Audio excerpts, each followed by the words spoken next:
Spite of all हे सगळं होत असताना अनेक वेळा टीका आणि अनेक प्रकारचे गंभीर आरोप होत आहेत, अगदी धमकीचं पत्र येण्यापर्यंत. या सगळ्याकडे तुम्ही कसं पाहता? बेसिकली आरोप ज्यावेळेस होतात तर त्याच्यावेळेस मी फक्त बघतो की त्याच्यामध्ये काही तथ्य आहे की नाही. तथ्य असेल तर रेक्टिफाय होईल, मग तथ्य नसेल तर त्याच्यावरती मी दुर्लक्ष करतो.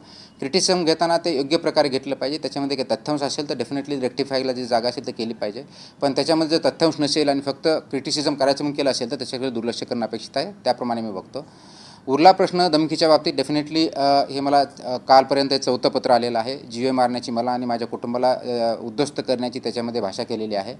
ऑलरेडी आपण FIR केलेला आहे, इन्व्हेस्टिगेशन चालू आहे आणि ते इन्व्हेस्टिगेशन निश्चितच जो कोणी कल्प्रिट असेल तो पकडला जाईल अशी मला अपेक्षा आहे. याच्यामध्ये मला एकच सांगायचं आहे की कुणी जर धमक्या देऊन माझ्या डिसिजनमध्ये बदल करण्याचा प्रयत्न करत असेल तो कदापि सक्सेस होणार नाही. ॲडिक्वेट सिक्युरिटी मला प्रोव्हाइड आहे आणि मी तेवढी काळजी घेईल. कुटुंबही त्याप्रमाणे आम्ही काळजी घेत आहोत. परंतु धमकीच्या माध्यमातून डिसिजन चेंज करणं, जे की पब्लिक इंटरेस्टमध्ये नसता कोणाच्या एखाद्या इंडिव्हिज्युअल इंटरेस्टमध्ये असेल, असं होणं कोणाची अपेक्षा असेल ते साफ चुकीचं आहे. त्यांनी माझा आतापर्यंतचा इतिहास चेक करावा आणि त्यानंतर अशा धमक्या देण्याचा प्रयत्न करावा.